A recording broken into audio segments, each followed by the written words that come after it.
Democrat policies shield these monsters from deportation by purpose and by design. Their policies are evil. They are intentional. They are malicious. They hate this country, and they want our people to suffer, and they have turned migration into a weapon. They have destroyed the lives of countless thousands of Americans. And today, Democrats run sanctuary cities that protect and shield illegal aliens who have committed the most heinous crimes from deportation. While Donald Trump and his administration appear to be hiding information regarding the federal government's investigation into Jeffrey Epstein, they called on rabid racist Stephen Miller to distract the voter base from what could be the most consequential scandal of Trump's second presidency. Joe Biden and the Democrat Party allowed millions of military-age men with criminal records and criminal intentions and criminal ambitions into the country to prey on us, to prey on our cities, to prey on our communities. Then on top of that, millions more are stealing our benefits, stealing health care, stealing spots in our public schools, and stealing the wages and the incomes of working Americans. The only people stealing our country's social safety net benefits, health care, and spots in public schools are chiefly Republican officials who just voted to gut whatever is left of our social spending programs and have actively worked to privatize our healthcare and education systems, all on behalf of the financial interests of their donors. And that's without even mentioning that the land we're standing on right now was stolen from the indigenous populations. Okay? But to Stephen Miller and other white nationalists, they're only interested in spreading hate, paranoia, and fear about human beings with different skin colors than themselves. These Latinos who are also brown or white passing or white Latinos are also part of this sort of white nationalist Christian movement, Christian nationalism. It's so wild, but we're allowed to enter there as long as you're hating, you know? Have you gotten into it with those folks? No, I've never met them, but you know, I like to meet them. The one I'd like to meet is Stephen Miller, who hates Latinos more than life itself. He's the architect of all this for Trump. I like to meet him and knock him out. Whose father was a virulent racist. Oh, yeah. And he marched with the KKK. His father was arrested for marching. His father was definitely a racist. And his grandfather was a pimp. Like of the times, the people are a product of their times. He is a product of his but some of us overcome our times. Yeah, I mean, exactly. That is absolutely true. He hasn't overcome that. That is true and fair to say. But he's not on the level of racism that people Stephen Miller say. is. No, nobody's at the level of Stephen Miller's racism, and who's the architect of all this mass deportation. Grew up here in Santa Monica with Latinos, and I guess they bullied him, and he's got a chip on his shoulder over that. John Leguizamo is absolutely correct, right? Stephen Miller is the architect of all of this, and he is a raging racist. And I understand when John says, yeah, I'd like to meet Stephen Miller and knock him out, because of all the hate and animosity that he sends towards immigrants, specifically Latino immigrants, right? And so this is what you really have to understand. When Stephen Miller uses the language that he uses in combination with the policy positions that he supports, they are meticulously crafted to spread and promote white supremacist ideology. But here's the other thing.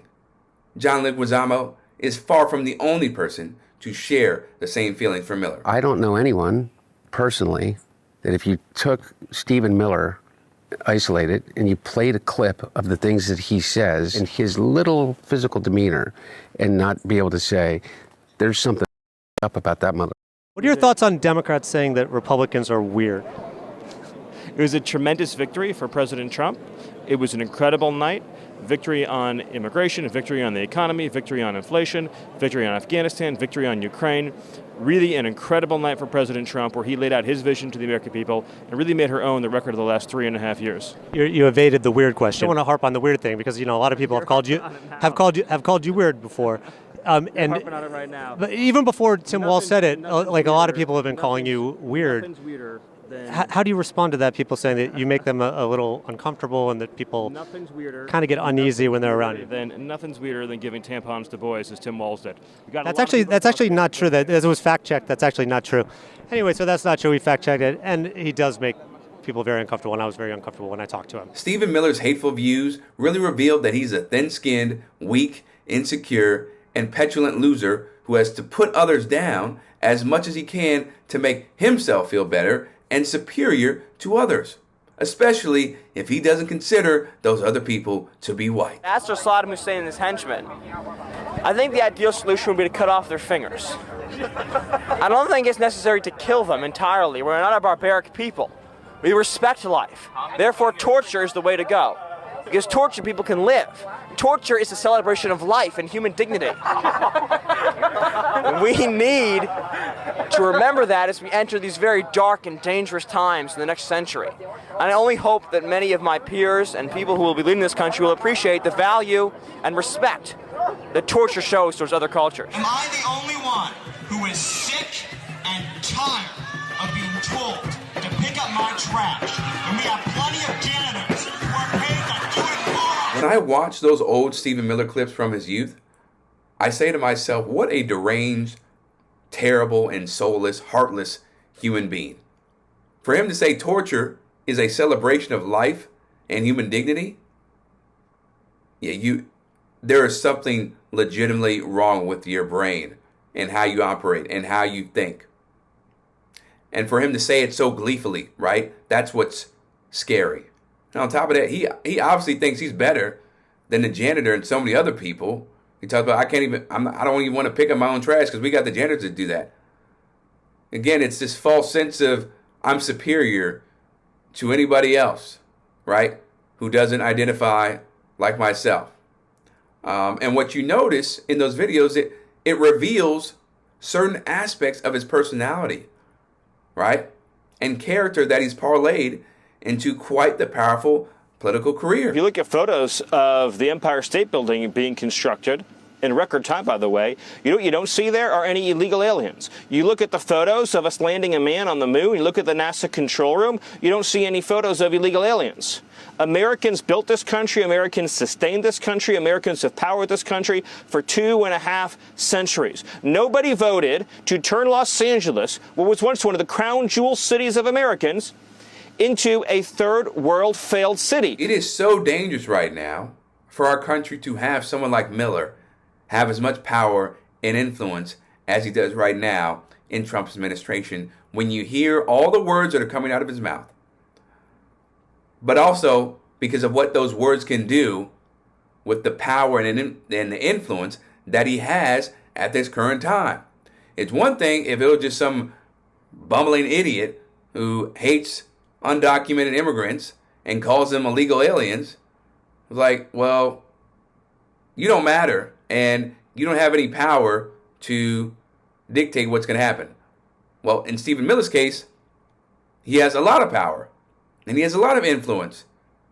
So when he speaks, you can understand why people are worried about what could happen to their families, what could happen to their kids because of the position he's in.